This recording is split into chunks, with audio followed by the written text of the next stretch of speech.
இயேசுவிடத்தில் வருவீர்களேயானால், இந்த நொடி நான் வருகிறேன் உன் பாதத்தில் என்று சொல்லி வருவீர்களேயானால், உங்களோடு மீண்டும் ஒரு உடன்படிக்கை செய்கிறார். அது சமாதானத்தின் உடன்படிக்கை.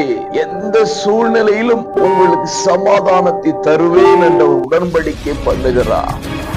அன்பு உறவுகளே, இயேசுவின் இன்ப நாமத்தில் மனதார வாழ்த்துக்கள். ஏசப்பா உங்களை ஆசீர்வதிப்பாருங்க. எசேக்கியேல் 34:25 நான் அவர்களோடு சமாதான உடன்படிக்கை செய்து.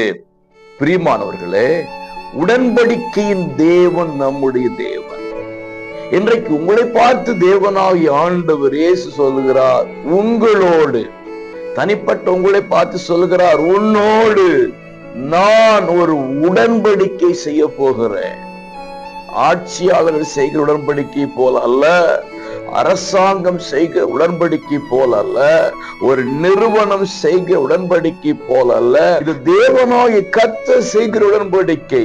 அவர் செய்கிற உடன்படிக்கை அவர் பிரேக் பண்ண மாட்டாரு, அதை உடைத்து போட மாட்டார். அவர் செய்கிற உடன்படிக்கை என்ன என்று இங்கு சொல்லப்பட்டிருக்கிறது? அது சமாதான உடன்படிக்கையா. சமாதானத்தை தருவேன் என்று அவர் உடன்படிக்கை பண்ணுகிறார். சமாதான கேடுவின் மத்தியிலும் நான் உன்னோடு சமாதானமா இருக்கிறேன், என்னுடைய உடன்படிக்கை உனக்கு சமாதானமா இருக்கும் என்கிற சமாதான உடன்படிக்கையை ஆண்டவர் உங்களுக்கு பண்ணுகிறார். ஆகவே அவர் பண்ணுகிற இந்த உடன்படிக்கை ஒரு வாழ்நாள் முழுவதும் சமாதானத்தை கொடுக்க போகிறது. இன்றைக்கே பண்ணுகிறார். கலக்கங்கள் மறைகிறது, சமாதான கேடுகள் மறைகிறது, மன தெளிவுண்டாகிறது. சமாதானத்தோடு வாழ்வீர்களாக. God bless you.